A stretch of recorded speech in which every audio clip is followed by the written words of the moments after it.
What is up, everybody? Welcome back to Cinema Trip Reviews for our 420 special.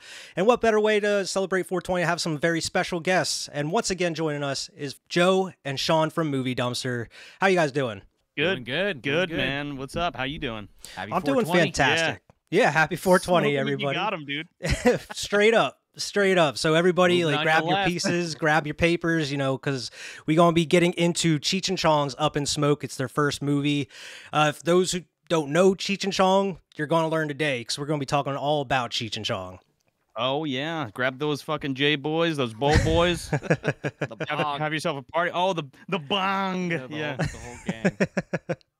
So what is your guys' history with, like, Cheech and Chong? Because I myself, I got into it probably way younger than I should have for Cheech and Chong, even though it's not like, even though as far as like the content, it's not like super raunchy by any means. I feel like it's kind of lighthearted in a way. It's standard, yeah. So I mean, obviously it was before I was smoking and everything like that. So I mean, so everything was kind of like very foreign to me as far as like the subject matter and whatnot. But how about you guys? Yeah, I would agree with you there. I definitely watched them when I was like younger, but I didn't really like think too deeply on like the weed aspect of it. It was just like, oh, they're funny comedies.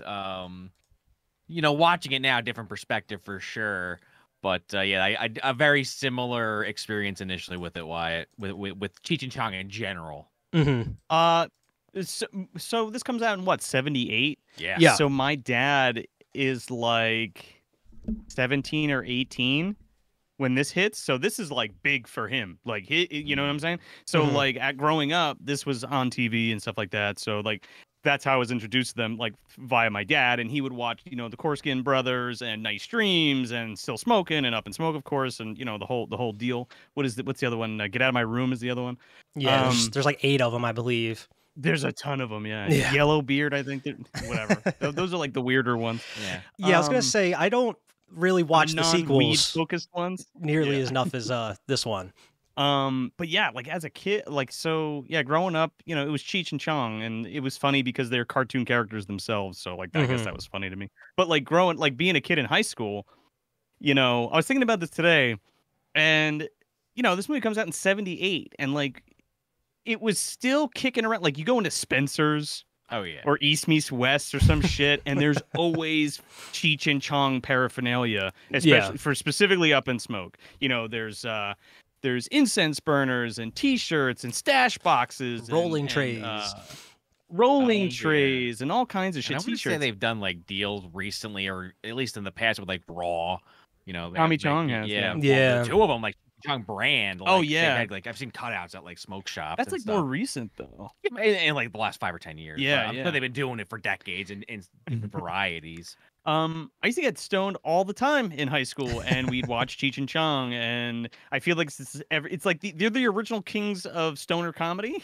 Right? Oh yeah, and they're the ones that paved the way. It's like an evergreen type of thing that I feel like my generation got to enjoy, but I feel like it's even still there in the same spot that it was for the generation coming up of stoners. Yeah, you know what I mean? Yeah, because they're always going to be that, like, the legendary ones that started it all, really. But I mean, nowadays I feel like it's so oversaturated with so many like stoner comedies and buddy movies that. Yeah. But I mean, like I said, they kind of paved the way for everything from like Jay and Silent Bob with like Kevin Smith, or to like even like Tenacious D, as far as the stoner comedy mixed with how they did like skits and shit on their albums. Yeah, 100% true. That was like a big thing back then too. I mean, like we even like talking about like Rudy Ray Moore and stuff. Like that was always a thing. That's basically what Cheech and Chong was to start with. Was like, I don't know if you want to go into it, but they would do like sketch comedy on the records, and they would do music too. So, yeah. They started, I believe, in like the early '60s. From what I saw, that they met up in Canada somewhere. Chong already lived there. Weird. Cheech actually moved to Canada to get away from the Vietnam draft. He was peacing out. He's like, I don't want anything to do with this. Went to Canada, and they were both involved with that comedy, so they ended up meeting, ended up hooking up, and they ended up starting up like the comedy tour and everything and doing their skits. And apparently they were doing that for like a good 10 years until they got, I think it might have been actually the director I saw, Lou Adler. He was the one that kind of saw them and saw something in them that nobody else was seeing, and actually helped them get like their Right. first record deal to go out and make a couple records. And then they're like, all right, we might have enough material here. We can maybe do a movie at some point. And watching like the documentary attached to the Blu-ray I have, they're saying like they were writing this as they were filming, sort of thing. Like they were just kind of going about Feels like making that? making up new skits, especially towards the end of the movie. Because I mean, we're gonna get into the movie itself, but I Even feel do it like in the movie. but like the last third act there at the Battle of the Bands, that's probably the weakest part of the whole movie for me, at least. I mean, I watch this yearly, but around that part when they get to the Battle of the Bands, after the whole like the sex story and the van, it kind of takes a nosedive for a little while up until you get the famous song there at the end. Oh yeah, it's so good too. Yeah, I mean, I guess I'll bust it out now. But like we're talking about the albums, and I got a Big Bamboo here, and I wanted this so bad when I was a kid, and I found it at a flea market, and I had to grab it because I've seen it before, but none of them had the rolling paper inside. That is But amazing. this one I love the picture too this one- on the inside. This one has like the huge cannon, or Like a Predator 2 huge boy. cannon, and there's like a picture on it too, if you could see Oh it. my gosh, yeah, Like, I can. on the rolling paper, yeah. yeah. And then so I thought that was so cool. You can roll that big spliff that Tommy Chong has. I think he Led might have had a bigger one in Zeppelin. the next movie. Oh but- yeah. Yeah, I just have like the I never old. smoked some shit like that before, man. Yeah, I just got like the classic one. I think that might be like the original Yeah. one. Oh yeah. But I found that Yeah, at that's like cool. a yard, not a yard sale, but like an antique store a couple weeks ago. I'm always like vinyl collecting and looking for different stuff. This is actually the first yeah, time I that's ran across any Cheech and Chong stuff, and I ended up finding 2 of their albums, so I had to scoop them immediately, especially Up in Wow. Smoke. Because Up in Smoke is a movie I watch getting every harder. year for 420. Yeah. Oh, well, yeah. That's like fate then. It's getting harder and harder to find good shit for, a bargain. Wow. It really is. Period. Whether it's tapes or it's vinyls or whatever, Yeah. Yeah, and surprisingly they're cheap. They're in good condition. I was listening to it a little bit today. So I mean, yeah, it's so hard to find that kind of stuff. So yeah, like you said, Sean, it's kind of like fate. I saw it and I'm like, I need to get this. Yeah. I don't care what the price is. I'm scooping this album right Yeah. now. You had to do it. I had to. But yeah, this movie came out in 1978, like you said, directed by Lou Adler. Apparently, this was also directed by Tommy Chong as like an uncredited director. Everywhere I see, it's always listed as Tommy Chong as like a co-director. It seemed like Lou Adler was just kind of there to reel everything in and kind of give it its flavor as far as directing. But Tommy and Cheech were the ones that were kind of running the circus as far as the movie. I mean, it was both their first movies, but they were the ones that were kind of writing it as it was going on, trying to come up with new ideas. Even especially like that first like half hour or so, you can tell it's like different skits they decided to kind of throw into the movie, especially that first car scene when they're hanging out that goes on for like 10 minutes and it's just nonstop, beat for beat, just hilarious antics. Even like the first car scene when Cheech first is coming out and he's like Oh my waking up God. at home and he's going out, and literally it's just like Cheech for like a minute and a half while the fucking Lowrider song plays, just like guiding up the car while all the credits are over Yeah, the vehicle. or like That's spray painted great. on it. Yeah. The Yeah. Love Machine. Love Machine, the Muff Diver like license plate. Oh, with the Muff Diver license plate, yeah. But yeah, you got Cheech Marin who plays Pedro. I mean, they do have names, except for Tommy. He's known as like the man, they call him. But I mean, Yeah, man. when you watch these movies, it's just Cheech and Chong. You're not paying attention to if it's Yeah. Pedro or anything. One of the biggest standouts of the movie is also Stacy Keach, who plays Sergeant Stedenko, who is amazing in this hilarious. movie. He is great. Yeah. And he's just, wrangling this group of like children policemen. They act like children every time you talk to them. You I see love them. how he berates them and like makes them sit in the back seat and shit when they do something wrong. Funny as So hell. when that one cop just like shoots the tire.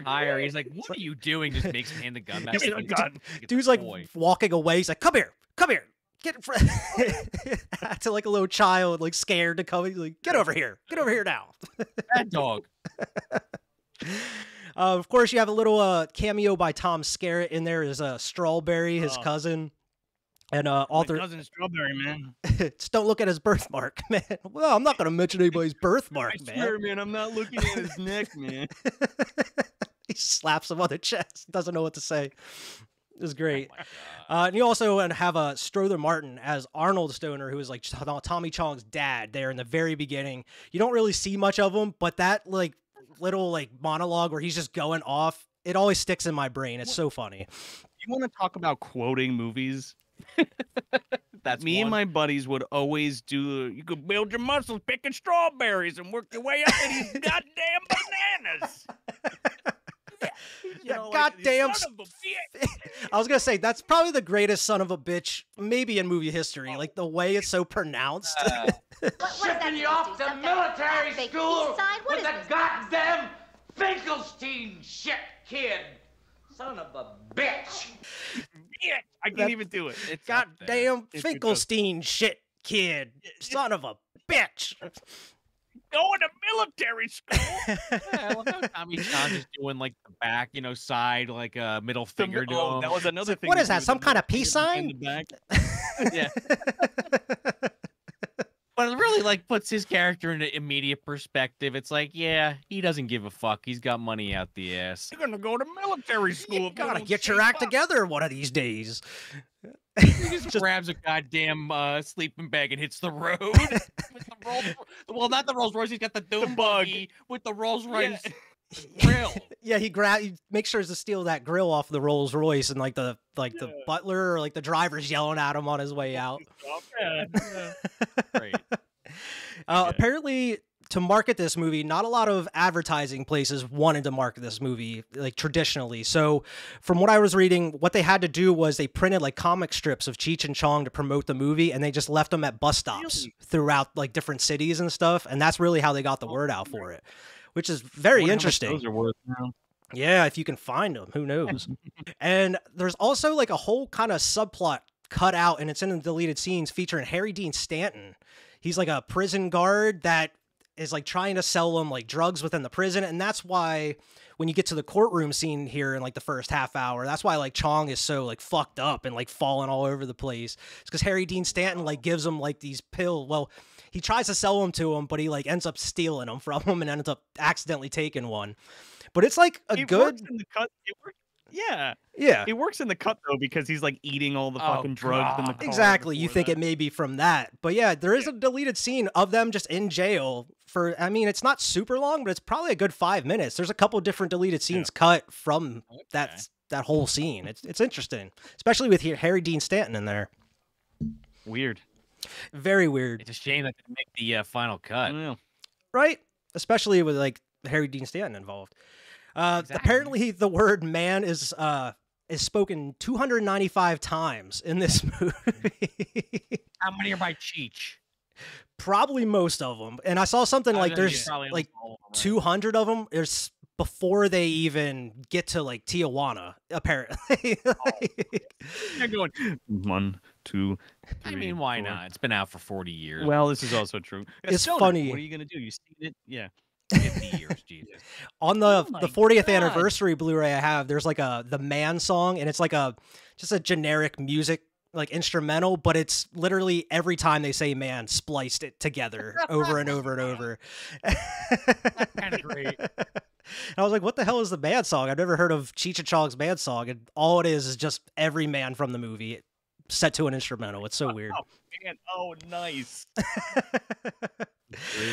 This is the first of 7 films that Cheech and Chong made, and I would say it's probably one of the best. Like I mentioned before, this is the only one I really come back to. I have seen most of the other ones, but they don't stick with me nearly as much as this one does. I definitely think I like Next Movie better.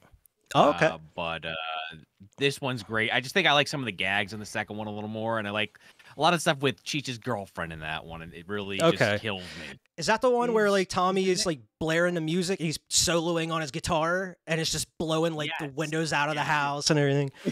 Yes. Is that the Beaners song one? That's the one. Okay, so I can't remember. But I would agree this is one of the better ones for sure. I can't remember if it's Next Movie or Nice Dreams when they. It's another good one. When they have the hydroponics thing like in the pool with the pool cover on the top. That's Nice Dreams. And he comes out and Cheech is like coming out of the tarp and he's like swimming, like pretending to swim because there's a fucking helicopter coming over. Yeah. Hilarious. They're pretty great movies. The Korsky Brothers is great too, but it's not. That's weird because it's not a stoner movie. Yeah. I was gonna say they go into that expecting it. Real weird. Like there's one that's like set in like Renaissance times, isn't there? Or something like that. Yeah. Oh, that is it. Yeah, they get real outrageous towards the later films. I thought you were talking about something else, but okay. I No, don't smell that one. No.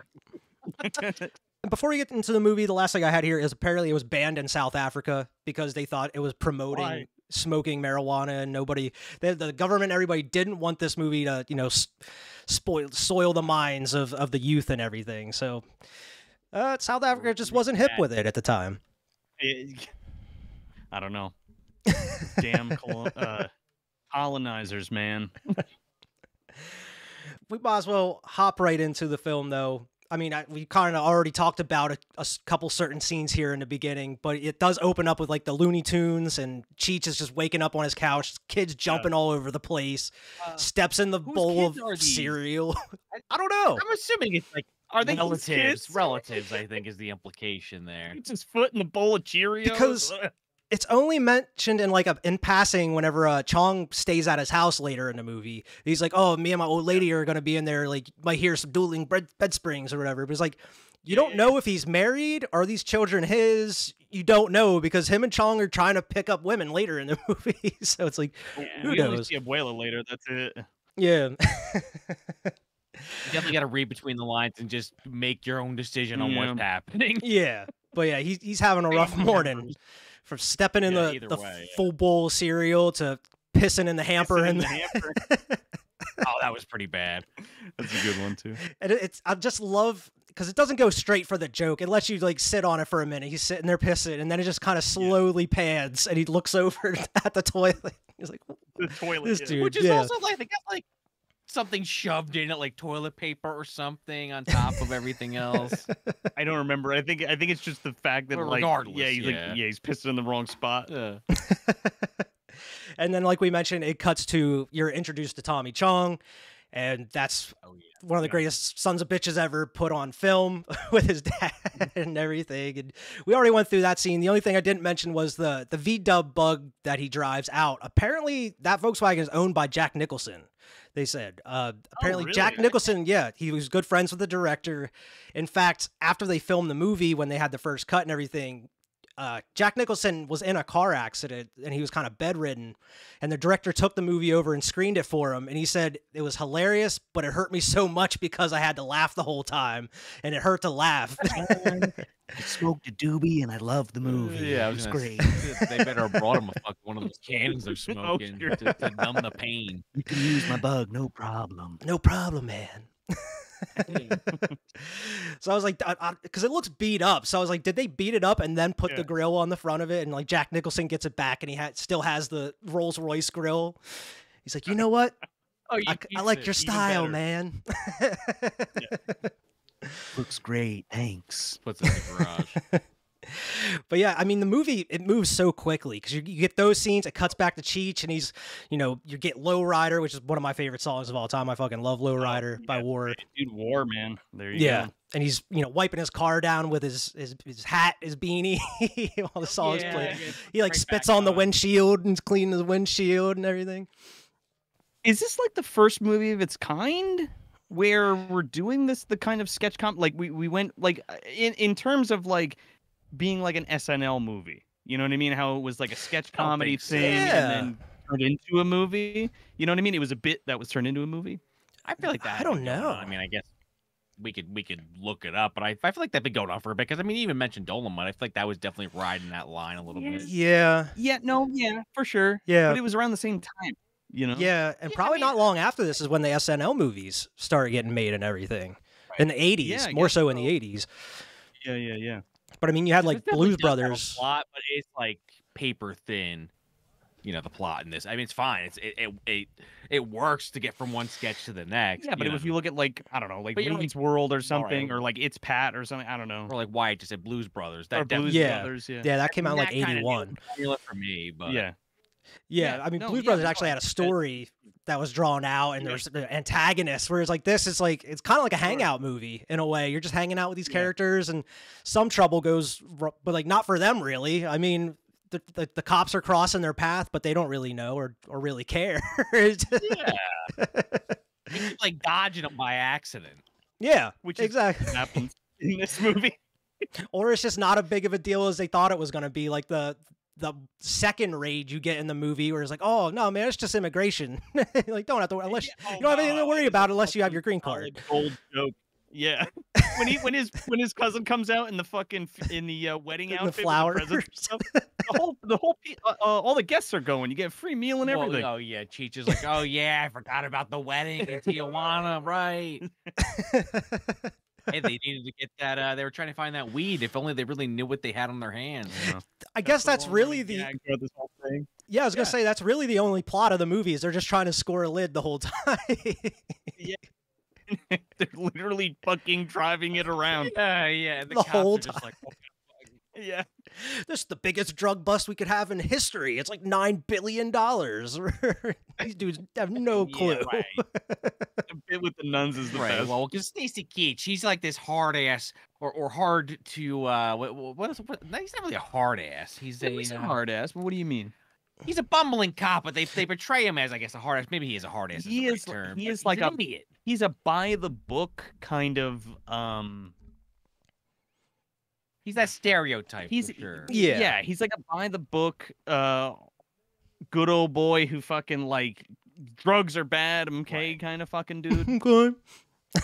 And he's trying to and he's trying to like bring everybody, you know, bring the drugs down or something. You know? Like this is the one that's gonna make him. What he says in the movie, like this is the bust that's gonna put me on the map. Pretty much his whole thing is to try to get this bust, but the whole time he has to deal with these other, like, I guess one's a rookie, he says, but the other two, I mean, they're all bumbling idiots. They're like children that he just has to kind of wrangle in, and he's teaching them stuff as they're going, and they're immature. Like when he's showing them the slideshow, he's like, "Oh shit, that's a lot of," and he's like, "Harry," he's like, "Watch the language." Do you know how much weed that is? A shit ton. A shit ton, Harry. Harry. But yeah, he's plays such a great character, and he is in the second one too for a little bit, but he's not in like any of the other ones. He turns into doesn't he turn into a fucking lizard in one of them? Oh my gosh, I forgot about that. Yeah. Yeah, when they smoke weed or something in Nice Dreams, and they turn into lizard people or actual iguanas. I totally forgot about that. Yeah, I gotta rewatch it now. I'm pretty sure Stedenko gets turned into a fucking iguana. He deserved it. Cheech is in his car. He's rolling down, and the car is ridiculous, by the way. It's a lowrider, but the outside looks like it's all rusted, and with like one door is painted. The inside is like all this different like fur texture, and it's like green and blue and like Cookie Monster fuzz all over the car. Yeah. And then like this tiny round chain steering wheel he has. I love that thing, man. And he's like driving a fucking hoopty. Yeah. But like I love when like lowriders play and he hops in and like he's barely up to the window and he like does like the Paris. Let's go. And throughout the course of the movie, I just love how he's driving. You have like he's just not even parodying, but singing his own versions of these songs, like Love Machine. Oh yeah, yeah. I'm Mr. Love Machine. Yeah, in the Cheech character. Yeah. I love how like his day is just going out and cruising for chicks. Yeah, pulls up on that bus stop. Those two girls, they're just not interested. They're like, no. He's like, oh, fine. He sees Chong in his rearview mirror. Well, he sees a big busty woman in his mirror. Yeah. Well, that's the only way I get anyone to stop. Nobody would stop, man. Got like his little short Didn't see the big ass beard above the jugs. It like zooms in on the rear view and it's just the breast. He's like, whoa. And not to mention Cheech like cuts like 3 cars off. Oh, he's like a fucking K-turn in the middle of the highway. He's like, double bubble, hop in. He's like, hopefully the drums don't mess up your upholstery. Yeah, he just happens to play drums and Cheech needs a drummer. Well, right. He went on tour with the Doobie Brothers, man. Right. Yeah. But yeah, he's like, we're gonna play drums and roll Fat Boys. Yeah. Steps on the gas and he's just like chogs in the back of his seat. He's like, you can let me off here, man. Don't worry. He's like, oh, you afraid of a little speed, man? He's like, oh, you got some speed, man. Such a weird scene too, because the cops are about to like pull them over, and that other car runs into him. Smashes right into the cops, and then they just take off. Well, he doesn't even realize they're about to get like pulled over. He's just like fucking with Chong at that point. Yeah, well, I think his exhaust like pops too, like at the same time that car smash. So he just thinks it's his exhaust or something. But that is very awkward timing at the whenever they're taking off. But yeah, this whole scene is classic. Just this isolated scene is hilarious from beginning to end. Infinitely quotable, man. Yeah, instantly. I mean, you have the whole speed thing, and then I just love like the one line that sticks out to me is like, I smoked everything. I hope your dick's bigger than this, man. Oh God, visual gags for sure. But yeah, the tiny ass fucking joint. Talking about all the weed, all the different kinds of this weed. This is a toothpick, man. Oh yeah, a toothpick. And he's like, here, I got it over here, man. Here, light it up. And he's like, I think this is a toothpick, man. He's like, it is a toothpick. Just wrapped in a paper for some reason. Yeah, well, right. Yeah. Like the ones you get from like a fucking restaurant or something. And he pulls out like it's like this joint looks like a fucking worm. It's like a rolled up piece of paper, and it's all like it's all bent and shit. It's like at the bottom of Cheech's pocket, trying to bum it off him. Then he pulls out like this massive like fucking blunt, like he had this the whole time. It's like, dude, that is a King Willie Boys spliff right there. Oh, right. That is huge. Led Zeppelin. Led Zeppelin. But yeah, like you said, like he goes through, he's like, I've smoked everything, man. I've been smoking since I was born, man. Acapulco Gold, Tide Stick. He's Tide Stick. Yeah, you know all those stuff that's tied to his stick. Stick, okay. But then they're like smoking that huge J. He's like, oh, it's gonna blow my mind, man. He's like, I never smoked no shit like this before, man. He's got me freaking out, man. I never smoked no shit like this before. I think we're parked, man. Well, before that, though, they're driving on the fucking freeway, and the entire car is just filled with smoke. And you see it blow it out of the window. Inside it. But then, they're parked, and they're like, oh. And Chong's like a little cognizant, and he's like, this is like a bad spot, man. We gotta move. One of the best parts, he's like, what the fuck is in this, man? He's like, it's mostly Maui Wowie, but it's got some Labrador in it. Labrador? Labrador. He tells a story about like his dog eating the stash and following it around with a baggie for 3 days. Really, the little motherfucker ate it, man. It blew the dog's mind. Fucking dog shit, man. It's like one classic one-liner after another, because like after that, it's like the cops do show up, and he's like freaking out. So then Chong gives him like the fucking, well, he thinks they're downers or uppers, or what does he think? Oh my gosh! He's trying to mellow him out, and he's like, "Yo, don't wait a second, man. Don't take those." He already popped them. What you mean? You just I've ever seen anybody take. I never take no acid anymore, man. That's gonna make my brain. Guys walk around with the pumpkin heads, man. Yeah, that's what I was gonna say. People walk around in the neighborhood with got pumpkin heads. He's like, it's all right, just mellow. He's like, see, now you're all better, man. You're pretty good, don't you? Oh yeah, he scares him, and then the cop like knocks on the window like right after this conversation. And it's like right when he's like saying like, you can't come in. That's my favorite line. And it's like right when the cop gets there, he's like, how long does this shit last, man? He's like, dude, that's not the thing that you want to say. Busy for the next month. But yeah, he's like, can you tell me your name, sir? He's like, it's right there on the license, man. Pedro Zapacas. You can't remember it? He's like, where? And then he has to look at it and be like, oh yeah. Yeah. He's like, give me your license. He's like, it's right there on the bumper, man. What do you mean? This dude, like, I guess you can get away with just being ignorant, but at that, like, he antagonizes the cop at that point. He's like, you know what? Guess what? No, yo mama. It's like, dude. They are fucking parked on a median, by the way. Yeah, and the entire time the cop's like talking to Cheech, like Chong's just like eating. He's like dropping all the fucking drugs and like eating it. Trying not to choke. He's like, yeah, trying to be inconspicuous about it, like going like this, like dropping it down like his like elbow, and the cop's like looking at him.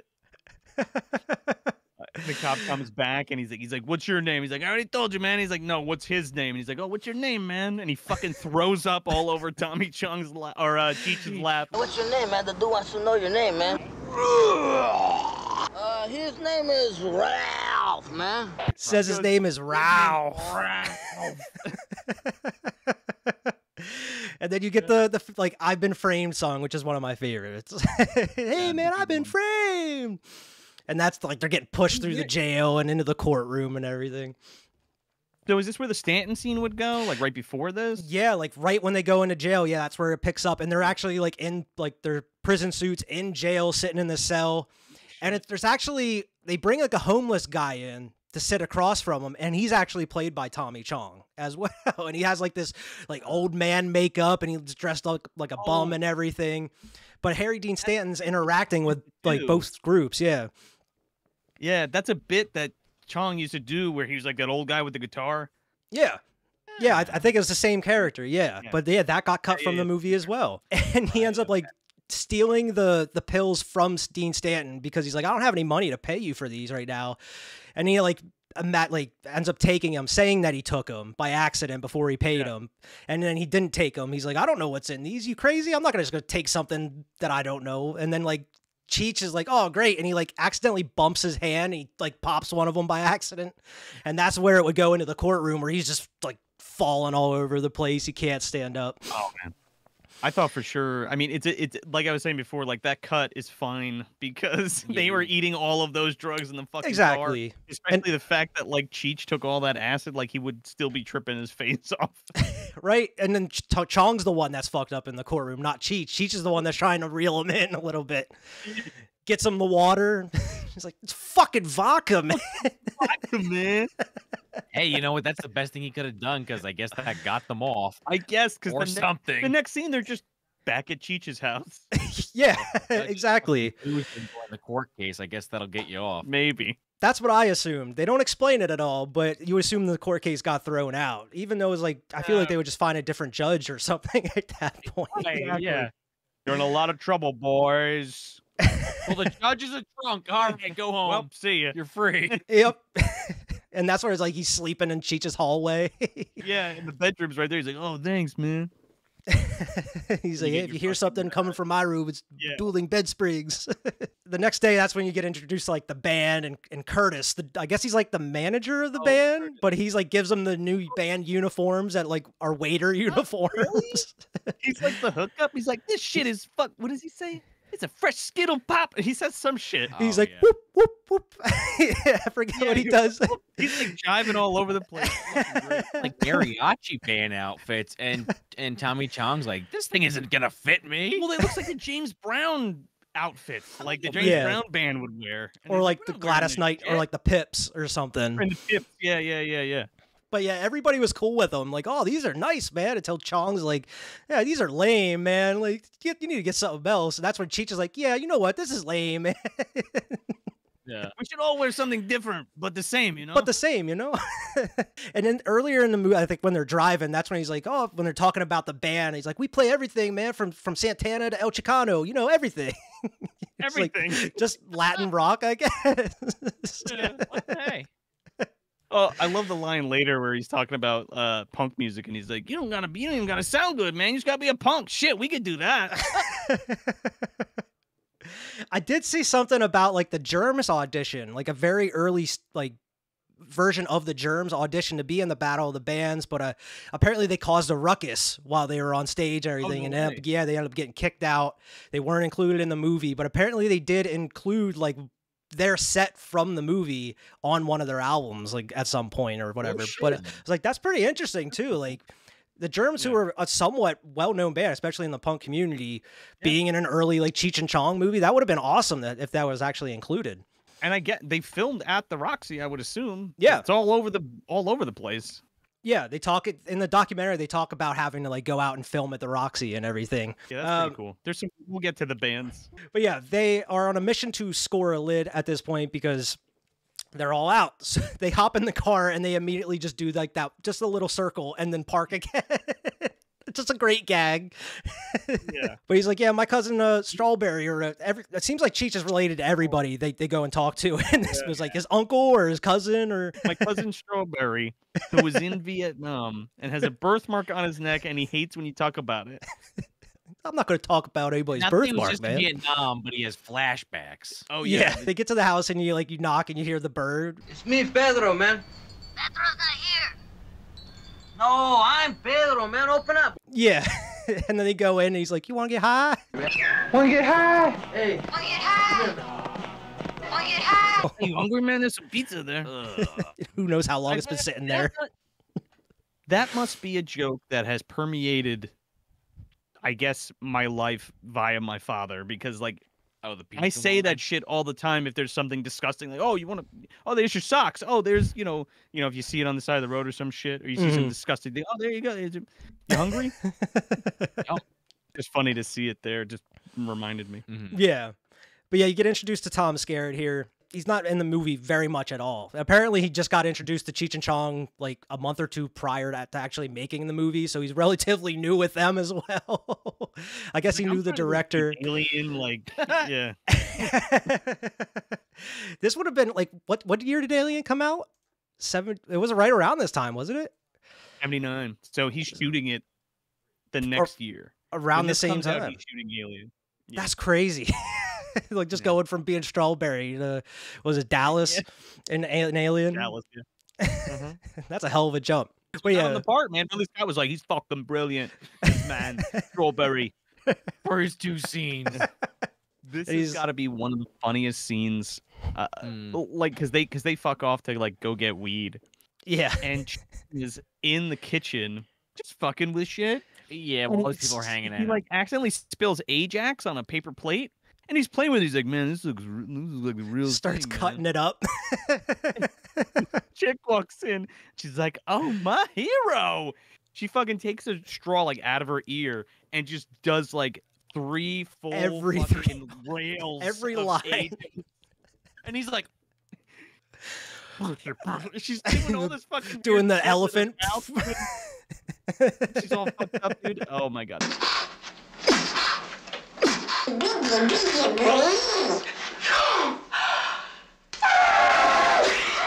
The funniest. His mind is blown. He's just like, yeah. Couldn't believe what he's seeing. He's trying to stop her the whole time. So he's like, "Hey, you should." She's like, "No, I got it. Don't worry." And then a party ensues. Yeah, Stacey Keach later like touches it, and he's like, "It's blue. This must be some really quality shit. This is some high grade stuff." But like, where were all these people? Because as soon as that happens, like a party ensues at the house. And dude, the thing with this, he came out of the basement. I used to have a buddy where every day or every weekend we'd all get off work and we just go to that house because you could do whatever the fuck you wanted there. You bring your beers, you bring your booze, or you bring your fucking J-boys, whatever, and you're hanging out, you're kicking it, you're smoking in that. You can smoke in the house, you can drink in the house. That's what this is. No one cared, right? Nobody cared. They're like, that's the fucking party house. Yeah, and this is where you actually introduced to the cops as well, because they're sitting out in like the dry cleaning van or whatever, and it has like the pants with the little zipper in it. It's like looking at the pee hole. Stacey Keach has got his face in this fucking looking out of these pants. That's got to be one of the best visual gags because it's just so stupid. And then you cut to like Cheech, who's like in the sidecar of this motorcycle, and it's going around turns and it's flipping on its side. Oh well, right? Because what's his face jumps out of the fucking car and he's having a flashback. Tom Skerritt's like, get the claymores, they're up around that ridge, soldier, whatever. And he's like, bail out, and he fucking jumps off the thing. And Cheech is in the sidecar of this motorcycle as it like fucking zooming runs through into a streets. 7-Eleven. Right, yeah, it hits like a payphone or something when it finally comes to rest. Yeah, and he gets out and climbs into the payphone to call Chong, and he's like, "Hey man, you need to get out of there." Because there's a raid, and he's speaking pig Latin, and Stacey Keach can hear him on the fucking radio or whatever he's got, whatever. He's like, "Don't call me Pedro." It's like, "Is this Pedro?" Yes, Pedro. Wait, no, it's not Pedro. Yeah, he's like, "Don't say my name, man." He even tells him like, "Did you get the weed, man?" Over the phone. He's like, "There's tons here. You gotta come back to the house." I love how like Cheech like accidentally locks himself outside like right before the cops come in. Oh, it's Chong. Oh, Chong, sorry. Because he's trying to hear Cheech on the phone. Oh yeah, and he goes outside and shuts the door, and it like cuts the phone off, and he's locked out of the house. Line literally. He's like using that knife trying to get in. The whole gag is that Cheech is going to try to get him out of the house when he's already out of the fucking. Oh yeah, this is one of those weird scenes with like in the mover gear. Yeah. Repossessed shit. He doesn't even say. I forget what he says. I had it written down. But yeah, they're there to repossess it. But he says he fucks it up too. He's like, reprocess. We came here to reprocess the furniture, man. Reprocess the furniture, man. He's just like, oh shit, no, we gotta get out of here. Well, and you like say that maybe they were probably actually uniforms with the band, realistically, because they always had weird uniforms. It says moving or something on the back. Yeah, but it has his name on it. Yeah. But he like lets Chong in. He's like, we gotta find a way to get you out of here, man. And he's points at the door.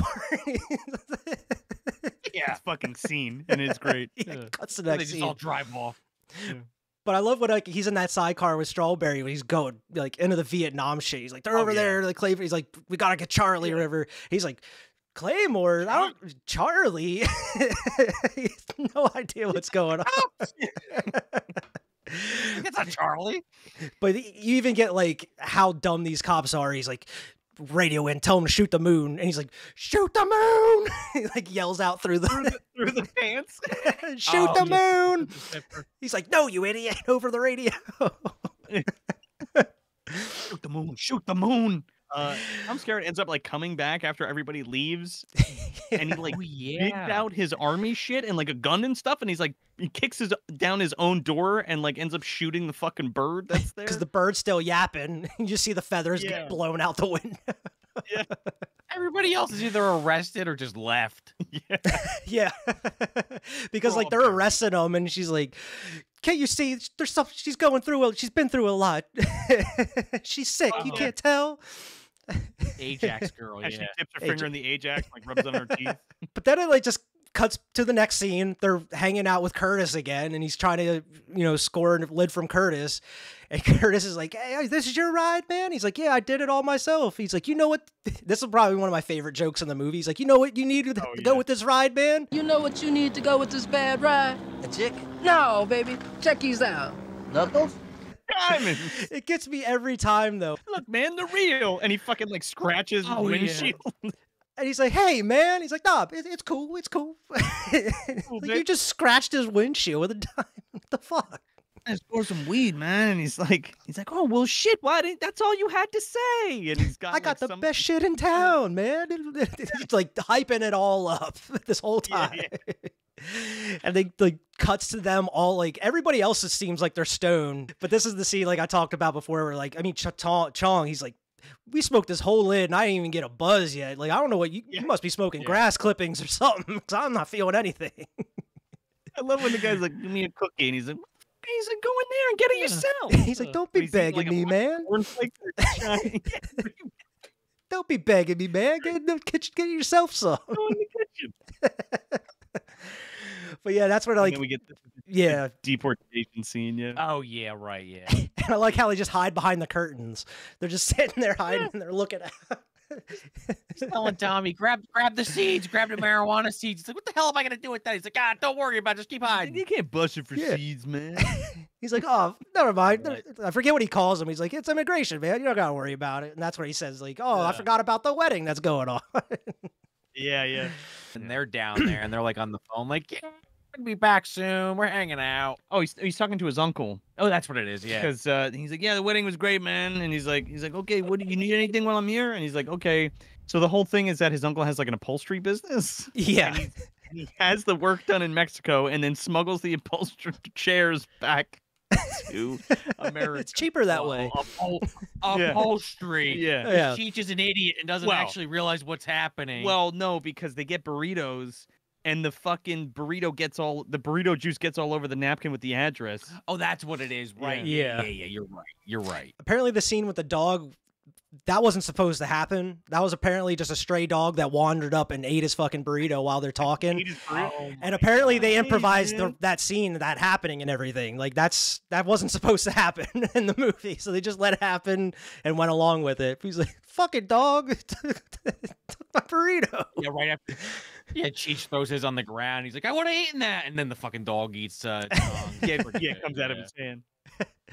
But like you would think they would have, at least Cheech would have some knowledge of this, what's going on, because the shop they go to is an upholstery shop at first, but as like he's like, oh, I got, you know, the burritos hitting me or whatever, he's got to go to the bathroom. As he's walking through the factory, you could see them trimming all the leaves and weed, and it's like not even like he's taking a shit. The micro weed. Yeah. Oh no, there's fiber weed. Fiber weed. Yeah. He has a whole scene where he explains it before we see this. Yeah, that's where he talked about is like the biggest bust that could ever go down. Down into a liquid, and then they spray it into a fiber, and they make TVs out of it, and fucking cars and all kinds of shit. He's like, how can you tell if it's weed? He's like, I don't know, but it is. But it is. But like this factory doesn't have like any technological advancement. You see like cartoonish shit. Like you see one person riding on a bicycle that's spinning a wheel that's turning stuff. There's like a fan going, and they're like rubbing this shit, like cutting it down. Yeah. Comment on Cheech going to use this bathroom because he asked like 4 people on the way. That's the and even the bosses, like the suits that you see at the end of the movie, are in the factory. He sees this porno mag on the wall and he goes, "Ooh, oh yeah." He's like, "Gonna make some ice cream too." And he lifts it up. I'm like, "Oh, ice cream time." it's disgusting." In a public You see you also see the dude tied up in the bathroom. Yeah, with toilet paper in his mouth, like a toilet paper roll in his mouth. It's so weird. And it's like, where did I don't know. no explanation. He's like, "Oh, sorry, man." He shuts the door on him. They're gonna torture that guy later, I guess. Probably in the toilet. Gross. And that bathroom was disgusting. All shitty. he's making ice cream, dude. Whatever that. I guess that's masturbating and shitting. That's what my guess is. While he's in the bathroom, that's when you get like the montage of them making the van, and I mean they hide it well for the most part, like you said, with like the fiber, like but the grill of the van itself is just weed. Oh yeah. It's just they're painting a fucking weed leaf on it. Like they're not gonna know. Yeah, and like the license plate is something like 2 Cali or something like that. Yeah, something like that. Oh yeah. I forget what it is. It's something alluding to that. But they end up taking this fucking van and they leave with it because they think it's his uncle's upholstery van. But there's no fucking chairs or anything inside. There's nothing inside. There's no upholstery. They even go to the back eventually, and there's nothing back there. They don't really think too hard on it. Yeah, they're just. It's like, not mentioned. Whatever. But then you come to the border scene where they have to like talk to the border patrol, and I love how like they have another one of those big ass spliffs from the beginning of the movie too, and it's halfway down to the butt. That's what I was gonna say. It's low. That whole fucking thing. See, I just get my movies mixed up in this scene because I was thinking of Next Movie or Up in Smoke when he throws it out the window because I know in one of those movies it lands in the back and a similar thing happens. This time it goes in a different car. He fucking Kareem skyhooks it over the van into the nuns like Volkswagen, I guess. Sunroof? Yeah. And they don't smell it or they don't feel anything burning or anything. But I love that scene where he's getting interrogated. Wooden leg, dude. This nun must have a wooden leg because she can't feel that shit burning for a while. Well, yeah, you're right, Why? Because the cops all come out. They think that's the big score. How long you guys been in Mexico? A week. I mean, a day. Which one is it, a week or a day? It's a weekday. Step out of the car, please. And then the fucking nuns go crazy, and the fucking spliff roach. I don't even know what you'd call that. Like a fucking Goliath beetle. I mean, it's like a blunt that's been already like half smoked, but it's still a full blunt. So I don't know. The big ass, like instead of like I'm saying it's so big, instead of a roach, it'd be like a fucking you can probably roll 2 more out of that roach of that what they had. You could probably roll 2 or 3 more J's with that regular ones. I would be good for a week with just that. that nubby. Yeah. Cherry on top for the scene, no, maybe some pun intended, is when the fucking cops are like feeling up all the nuns, and it's like the first time a man's touched them, and their faces on some of these nuns. They like pan down the row of nuns, and they're getting all like patted down. And they're like, oh. Yeah, some of them are digging it. Yeah, I was gonna say some of them are like more than others. Yeah. Yeah, more than others. Oh yeah. This is like their big bust, and you have like the TV woman that they're and I never noticed it until I watched it this time, but her name's like Toyota Kawasaki. Toyota Kawasaki. I fucking burst out laughing because it was just like deadpan as fuck.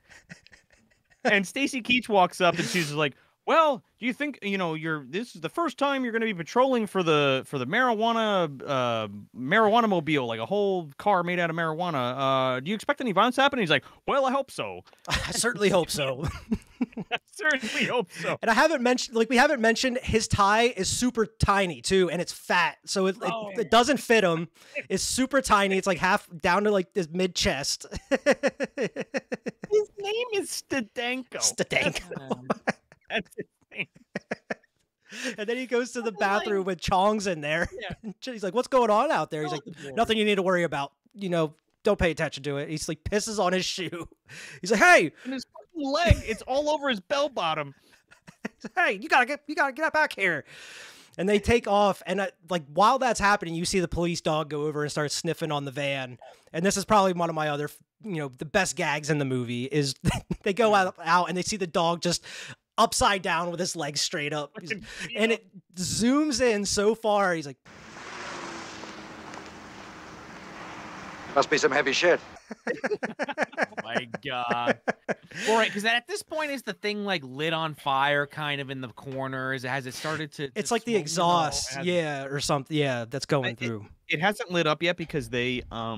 Because I know the dog was sniffing heavy duty. That's the joke. I think it's just the exhaust. You see the exhaust smoke, and I don't know how that works. If it's the exhaust, why it's weed smoke. But I mean, it's a movie. I'm not going to question it. Well, I guess the muffler's getting hot, and then it's igniting the weed, cooking the fiber. Think that through. I don't know.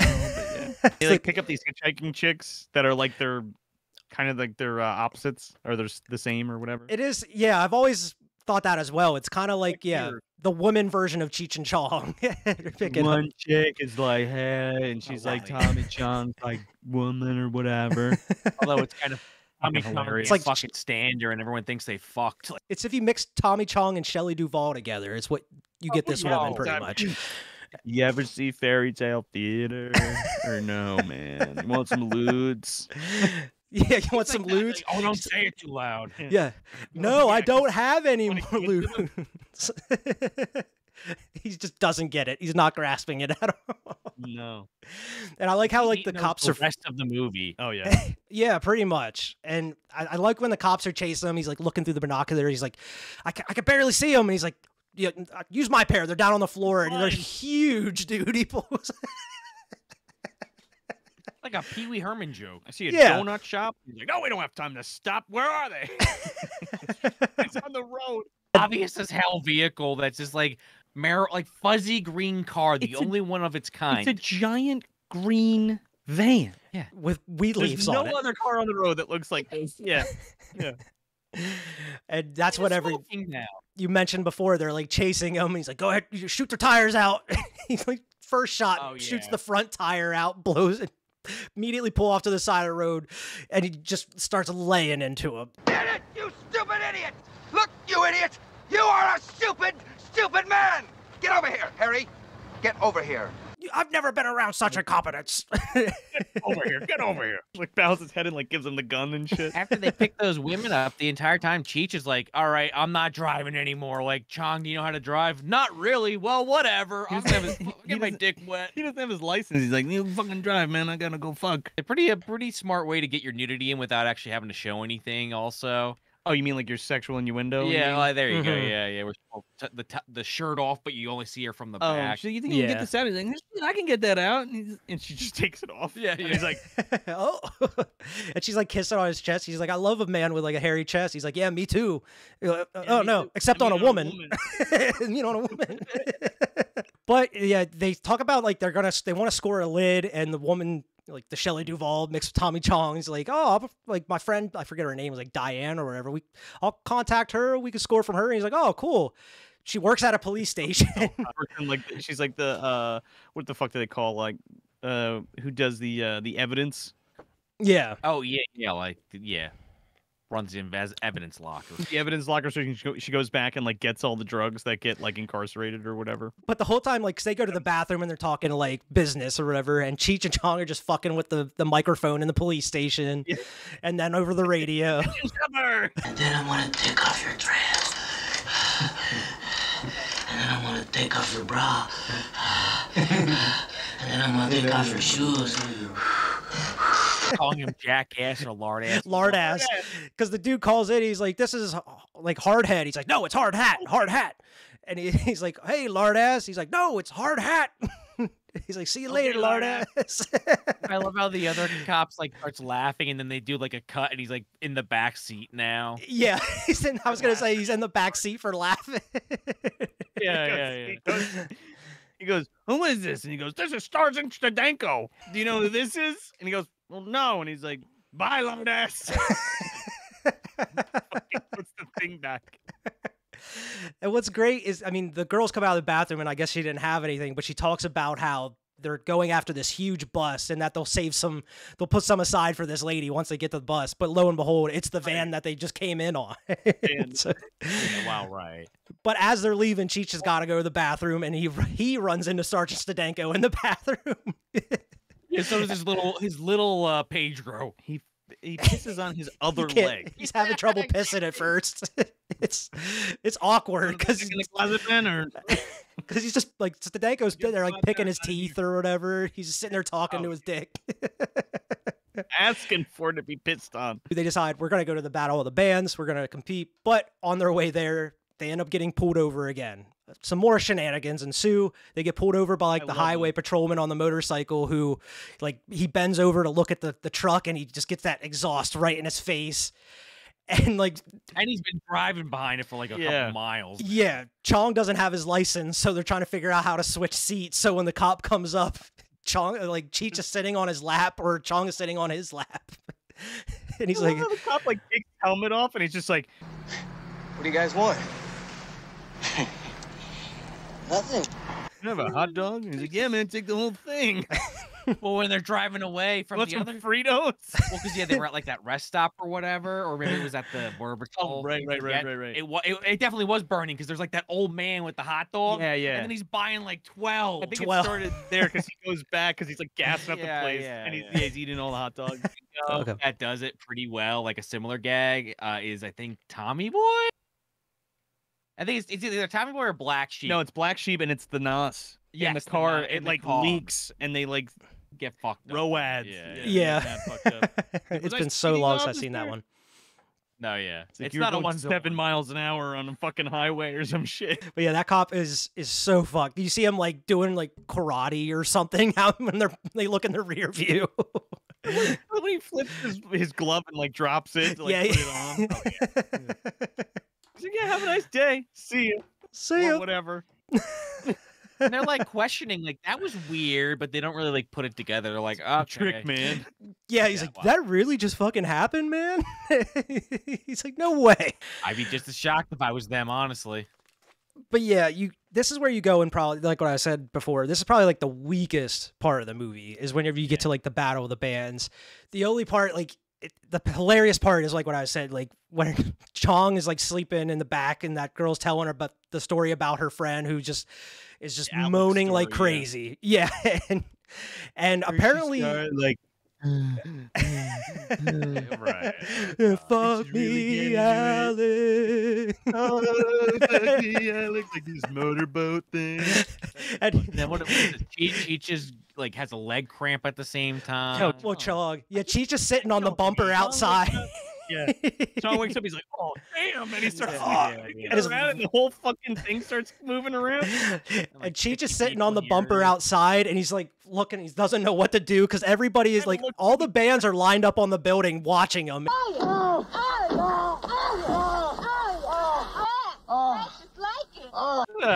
And when she was done, she had like 2 tears running on her cheeks. And fucking Chong gets out, and everybody starts fucking clapping. Yeah, it's like, hey, I didn't know your name was Alex, man.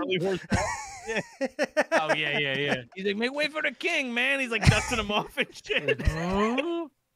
In the documentary I watched, that was written like that was actual real story she was telling to them during lunch that day while they were filming, and they were like, "This is fucking great.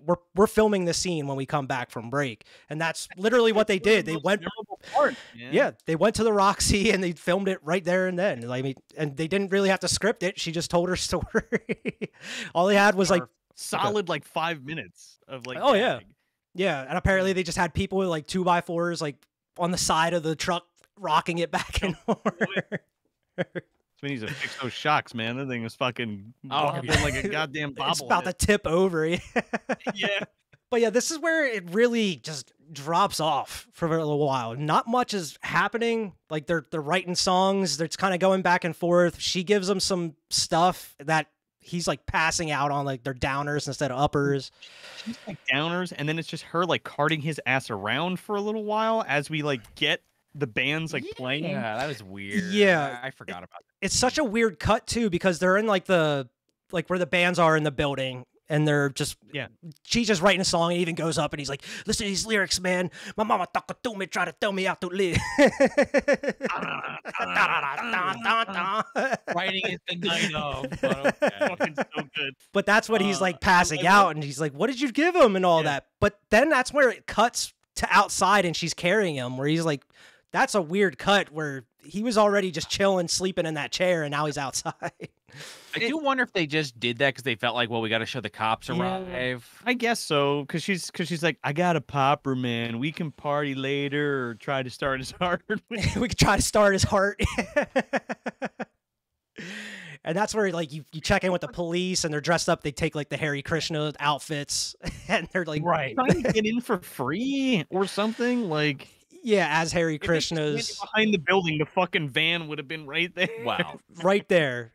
But then it somehow ends up out front later. Somehow it gets towed out front, and that's where like the suits are trying to get the beginning where they were in the factory. The suits are there, and the cops are trying to bust the suits until that like dude just gets up and flicks that cigarette and lights everything on fire. These fucking bands that are playing, dude. The one, it sounds like he's saying Soul Taco. Soul Taco, Soul Taco. It's just, to me, it's kind of funny that like every band is like a punk band, except for like Cheech's band is just like this weird amalgamation of everything, and it's kind of awesome. But it's like, it's supposed to be like a punk thing. I guess a little bit. Maybe but they're like the best band. Because of the horns? Yeah. But they were the best band there. You guys talking about... They easily were. I mean, definitely, they weren't in the grunge scene, I guess. Yeah. Grunge didn't even happen yet. This is punk straight up. But like, you got that Brian Smith motherfucker talking about school or something. Wanna go to my school. Wanna go to my school. Wanna go to my school. That girl's just dancing on the stage. Not doing anything. Like 50, glasses and shit. Yeah, that's what I'm saying. It reminded me of like Rock and Roll High School, like when the Ramones are playing. Yeah, a little bit. The movie. Yeah. But like between them showing a couple of those bands, there's not much going on as far as like comedy really in between those scenes. That's why it's kind of they're filling it out. Exactly. That's what I was going to say. That's really where this comes into play, because this movie is an hour and 26 minutes. It's not even an hour and a half. So they had to fill some time towards the end. That's why like them celebrating after their song goes on a little longer than it probably should at the end. It's like, man, this is going on for a while. But like, you couldn't fill this out a little bit more with skits, because like we get, you know, Chong all fucked up, like going into the ladies' room, and then like having all of them like talking and like doing their makeup. He's like sleeping in the sink. Yeah. Dude, I love it because when we get to the climax of this scene and they bring him out on stage, and he's all fucked up sitting at the drum set. He falls over. Knocks it all over. And Cheech comes running out and like jumps up with his guitar, and as soon as he lands, Tommy Chong falls backwards and the whole fucking drum set collapses all over the place. It's great. It is. The outfits are amazing. Into the scene. Yeah. Oh, it's great. Just dancing around on this fucking stage. That, you know, even though I'm not feeling the B plot for this movie at all, like this part, like the lead up to it, you're finally like, okay, well, how's this gonna pan out? And then fucking they nail it, and Cheech is just entertaining as hell. I gotta tell you, I like want to be there, right? I do on that stage, or like eating those fucking hamburgers, because like you said before, like you said before, that guy throws the cigarette outside, the whole fucking van starts going up and lights on fire, and all the smoke like billows into the ventilation system of the club. They just have the cheeseburgers ready, and they're carrying around trays of cheeseburgers, hanging them out. Yeah. It's all greasy and gross. Fucking Tommy Chong's like dead at his throne, and like as soon as he breathes in the smoke, he like comes back alive, and he's like, yeah. I love how he has like the extra large drumsticks that are huge. Yeah. They just banging on the drums. He's wearing like a unitard with a cape. Cheech is like the ballerina outfit with like Mickey Mouse ears. Yeah. and the mask. I love the part. Yeah, it's so good. And before they play, that's like you cut outside and the cops are busting the bosses, the mob, not mob, but like the bosses that like are picking up the van, and they're trying to stop it from getting towed. Yeah, but they're busting them. But as that smoke's going, everybody's getting high. Everybody, the suits just walk away because the cops are so fucked up. And I'll buy you something to eat. Stedenko is out. Stedenko's outraged because he's like, I can't believe we're all just stoned sitting here.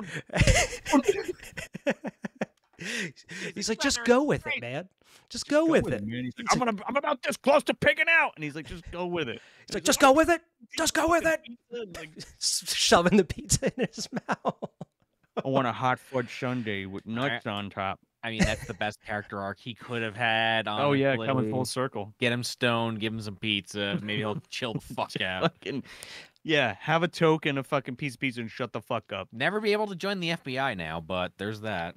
Well, I mean, if you think about it, if they're able to stop the fire, they do got most of that bus still. I mean, the van's there. The guys didn't take the van.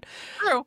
Dolly Parton down at the fucking police station still got a hell of a lot of weed to work with. Yeah, that's when you get the band Alice Bowie. My guess is like Alice Cooper mixed with David Bowie is the band they call. Yeah.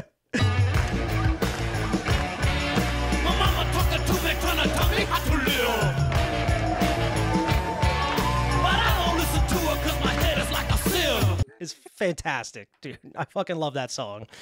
It's great. You get one little final scene with them as I'm guessing they win the battle of the bands because everybody's celebrating and cheering them on at the very end. Well, he's like, we did it, man. He's like, we're gonna have this, we're gonna have that. My cutting strawberry's gonna manage us because he don't have a job and all this shit. They talk about getting a manager in their music career. Yeah. Cut the Chong hitting hash on a fucking clothespin. Yeah, I was gonna say safety pin. It's like I think I got some hash here. He's like, where'd it go, man? He's like in his lap burning. He's like dumping beer all over his lap. Oh my God. And that's the final scene you get is like the smoking car just swerving all over the road. and then the title track kicks up. Yeah. Again, Up in Smoke. And apparently they didn't have a title for the movie until Tommy Chong came in with that song that he wrote. And he's like, he played it for him. He's like, Cheech is like, that's it. That's the title of the movie right there, Up in Smoke. And that's history, man. That's Up in Smoke. Yeah, that's crazy. It's such a great movie. I mean, I feel like it's timeless. I mean, you watch it today, it still holds up. There's nothing that really, I mean, it is in the 70s, but I mean, this could easily take place in any decade, at any time. 100%. It's super cozy, though, too. Yeah. Yeah, it's like a hangout movie. Right. Oh yeah. And it always will be forever and forever. That's what I was saying in the beginning of the episode where like every generation when you hit that age in your teens where you're experimenting with booze and weed and stuff, you're going to watch this movie and you're going to get fucking high and you're going to laugh your ass off. It's like this and then it's like most likely Dazed and Confused probably afterward. Wow. Probably maybe, yeah. But yeah, Kumar go to White Castle. It's possible. Or yeah, yeah, exactly. That's another one that like they paved the way for. That's one I didn't even think of was Harold and Kumar. Yeah, be more recent for sure compared to those first two. But yeah, well, yeah, but then Tommy Chong ends up fucking with that evil bong, and then it's all over from there. The evil bong. Oh no. Yeah. Come on, you have Movie Dumpster on. We're talking about the MDU a little bit. Oh yeah. Evil bong. Oh, there's a couple of those, right? I think I've only seen the first one. There's like 8. There's like oh my God. There's 7. Yeah. Oh my and then God. There's a crossover with the Ginger Dead Man, and then the bong and the Ginger Dead Man fuck, and then there's the Ginger Weed Man. What? They have a whole cinematic universe. They sure do. The full. Jesus. Yeah. FMCU. The FMCU. Yeah. The Charles Band universe. Yeah. Oh well, obviously.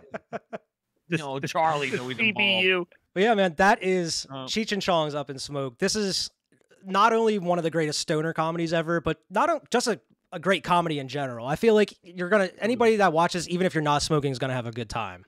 Yeah, it's not like Mel Brooks tier comedy, in my opinion, but it is a fun time. Cheech and Chong always are chewing the fucking scenery when they're on screen. And the gags are pretty good. And like you said, it slows down a little bit in that third act. But I mean, coming back to it today and watching it for the first time in about 10 years, I was laughing my ass off on the couch, and it was like bringing me back as I was watching it. So it was super fun. Yeah, I mean, I watch this every couple of years. So, I mean, I definitely...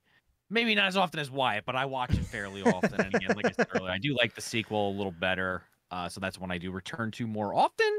But yeah, I like this movie a lot. I don't love it, but I do like it a lot. I do think that when it does kind of slow down in that last half hour, as much as I like the final like musical act, the rest of the shit surrounding it just kind of just bogs the film down. And it doesn't ruin it by any stretch, but just the end just starts to become a slog. Like, it's one of the movies, honestly, like as much as I enjoy it, that if I wasn't doing it for a show or if I was just hanging out, I might honestly either just zone out or turn off the end. Like I've had my I mean, I don't blame you, to be honest. I mean, it's like they didn't really know how to end the movie. It's like they probably knew that they wanted that last scene with like the hash and everything, but they're like, how do we get from this spot to this spot? And like, where do we put this one? It's like how the movie opened, kind of. Yeah, and I mean, for the first movie that went on for a very long career, it's pretty impressive. I just doesn't hold up as well for me, but next year when I watch it or the year after, I may have a different opinion. It kind of changes for me on every viewing, but have yet to dislike it. It's just my how much I love it changes from viewing to viewing. Makes sense. I need to go back and revisit the other films because I haven't watched I haven't watched them in years, so it'd be fun to go watch them again. Next movie and Nice Dreams. Nice Dreams, definitely go back and revisit. Well, again, like I want to watch Korskin Brothers again because my dad used to watch it all the time when I was a kid, and I remember that one a lot. Also, fun fact, I didn't even mention at the beginning, but I got to go see Cheech and Chong went on tour. Yeah, I think like 2016 or 17 or some shit like that, somewhere around there. And I got to see them at the Count Basie in Red Bank. That's awesome. New Jersey, and it was fantastic. It was something that I didn't know I needed so much until I was actually sitting in the seat, and I was like, oh my god, I get to see Cheech and Chong live, and they're doing their bit, and they're still here, they're still together, and I'm watching it, and it's in front of me, and it was just bizarre and awesome. Awesome experience. Because it's them doing a lot of their old skits and stuff, right? Whenever they were doing that. Yeah, like. They were doing all their old bits and with like new bits mixed in. And one of the highlights for me personally was when they were just like, because like in between bits, they would just like bullshit with the audience. Yeah. And like Chong talked about his cancer and all that stuff. And like how weed helped him and all that stuff. But like Cheech specifically was like, yeah, people always ask me about the From Dusk Till Dawn pussy speech that he does. Pussy. And he's like, chicken pussy, hairy pussy, all they did pussy thing. And he did the whole fucking monologue on stage. It was beautiful. So I got to see him do that like live in person. So that is awesome. That was a big highlight for me. That is awesome. I do remember when they were doing that tour. Unfortunately, I wasn't able to go, but I thought that was awesome when they announced that. I was like, no way they're doing this tour. So I'm hoping possibly they do it again at some point. I don't know. They're getting up there. They're getting up there, dude. They got to be like 80 something now. Yeah. 80s at least, right? No, can't not 80. They got to be. They got to be. No, man. They got to be, right? Yeah. I'm trying to think. Second. Like how old they were in their late 20s, early 30s when they did this movie in 78. Yeah, do the math. Yeah. Let's see At least 70s, late 70s. Yeah, Cheech is 76. Chong's 84. Holy wow. Yeah, so Chong's a decent bit older than Cheech. Wow. Fuck me, man. That makes you think. Yeah. It's just time weird. Continues. It doesn't stop. I know it doesn't stop, but I'm always that like existential dread guy. Like I always think about like getting older and things. And I'm always like that guy. Like, oh, that was like 5 years ago or 10 years ago, and then I see it, and I'm like, wow. Yeah, that's what I'm saying. Like some of these movies I see, there's like, oh, it's our 20th anniversary. It's like I remember going to see that. like Jesus, that was 20 years ago now. Yeah, or 30 years ago. I know. Yeah. Right? Sometimes. But yeah, I mean, they're absolute legends that paved the way, not just for stoner comedy, but comedy in general, and like duos and 100%. Like stuff like skit that. Comedy too, yeah. And skit comedy, yeah. So I mean, and this was just the beginning, and I mean, it's going to stand the test of time. I feel like coming out and doing a first movie, you know, they've been doing it for years at this point, so I guess it is a little tighter. They know what they're doing, but as being a first movie and writing their first movie, I feel like it couldn't have went better other than maybe doing that ending a little, doing a rewrite on that ending a little bit. But I mean, this is the one that stands out, dude. When you say Cheech and Chong, people go Up in Smoke. You know what I mean? That's immediately what they think of. So true. Put it that way. But yeah. Any other thoughts on Up in Smoke here, fellas? No, man. It was an absolute pleasure, and we're glad that you asked us to come hang out for this, because we definitely would have not covered something like this or covered a Cheech and Chong movie on the show. So I think it was a lot of fun to come and hang out with you and do that for your show. So we really appreciate you asking us to do that. Yeah, man, I really appreciate you coming on the show. For anybody that hasn't seen any of the past episodes, definitely go check out like our review we did with we did The Exorcist last year, and Joe, you came on. We talked about American Werewolf in London at one point, so go check out that review. And everybody, go if you haven't already, go check out Movie Dumpster. You guys' channel is awesome. You're always releasing like new videos and stuff. Yeah, you guys got a lot of great content over there, so I want to definitely try to get more people over there. Thanks, man, and vice versa to you too. Well, you know, try to the pod family. You know what I mean? Getting everybody together. Exactly. Speaking of which, we just had Doom Gen. Well, we're gonna have you on soon. Don't worry, we're getting to you. All right, no problem. Man. You're gonna be like, oh, they're leaving me out. Not true. We just trying to get everything done. But we did have Doom Generation come on this month for the Garbage Pail Kids movie, which is awesome. Out now. You can check that out. And then later this month, after this episode drops, we're gonna have Evil Dead Trap. Yes. Oh, so definitely check that out if you want to listen to some Movie Dumpster. Get your feet wet. I'm definitely gonna have to check those episodes out, man. So where can everybody find Movie Dumpster, guys? MovieDumpsterPodcast.com will be the main route, but we're also on YouTube. If you're just on the YouTube and you want to check out the channel, like, subscribe, that would be awesome. You can listen to us wherever you get your podcasts, literally anywhere. And we also have a Patreon too. If you're feeling saucy and you want to go check that out, patreon.com/MovieDumpster. We got $2, $5, and $10 tiers. And the $2 gets you junk mails, which is our mailbag video. Also get you mini-sodes, and then our $5 tier gets you live watch-alongs, commentary tracks, sticker pack, and then 10 gets you all of that stuff plus a T-shirt and a glow-in-the-dark pin. That's a damn good deal. Official. You're missing out if you don't take advantage of that deal right now. Yeah, exactly. So we got a bunch of different places to support us and check us out. So give us a chance, see if it's your thing. Yeah, and I'll have all your links down here in the description. For those who haven't already, what are you waiting for? Make sure to like, share, and subscribe to this channel here. Go check us out on Instagram and Twitter at Cinema Trip Reviews. And like Joe said, you can check us out pretty much anywhere podcasts are available. We're out there. Drop in, leave us a good review. And I want to give a huge thanks again to both Sean and Joe here for joining me this week, talking about Cheech and Chong Up in Smoke. It's been a pleasure, guys. Absolutely. And if you have not subscribed to Cinema Trip Reviews, what are you doing? Go do it right now. Do it right now. I know you're listening to this either on YouTube or you're listening on your podcast app. Leave Wyatt that 5-star review and make sure you go subscribe to his YouTube channel, please. Hey, man, I appreciate it. Thank you very much. And we'll see everybody next week.